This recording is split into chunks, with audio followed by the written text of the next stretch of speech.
Hey, what's up? I'm glad you're here. Most people think this little building is just an old station. But what if I told you this tiny building is a historic landmark located in Rancho Cucamonga that helped shape Route 66, America's original cross-country highway. And now, more than 100 years later, it's ready for its next chapter. If you've ever driven down Foothill Boulevard, you probably passed the historic Cucamonga Service Station without even thinking much about it. But it isn't just an old building.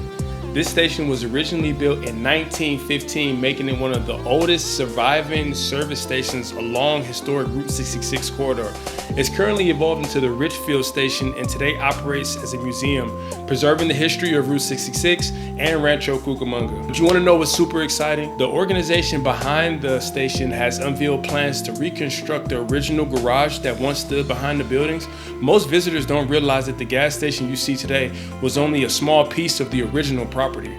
The large service garage was destroyed by fire years ago and eventually demolished. The goal now is to rebuild it, not to recreate something new, but to restore what once existed. That additional space would allow for more museum exhibits, educational programs, better experiences for visitors while they explore the important pieces of the local history. I think projects like these are important because Rancho Cucamonga is changing so fast. I've been a resident for 9 years and it looks completely different.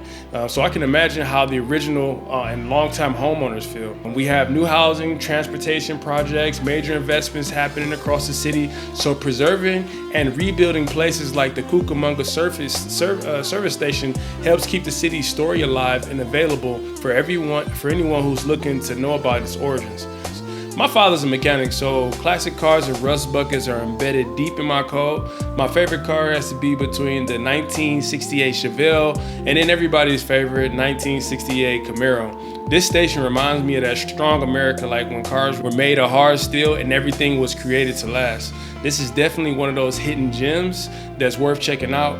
I really hope that this restoration moves forward. It's already a big deal, but it could become an even bigger destination for both residents and visitors once it's done. But what do you think? What should the Cucamonga Service Station add to the exhibit? It's already pretty nice. You got to check it out. You guys have any good ideas? Let me know, comments, questions, and if you enjoy videos like this about Rancho Cucamonga and just the Inland Empire in general, like and subscribe. Until next time, see you.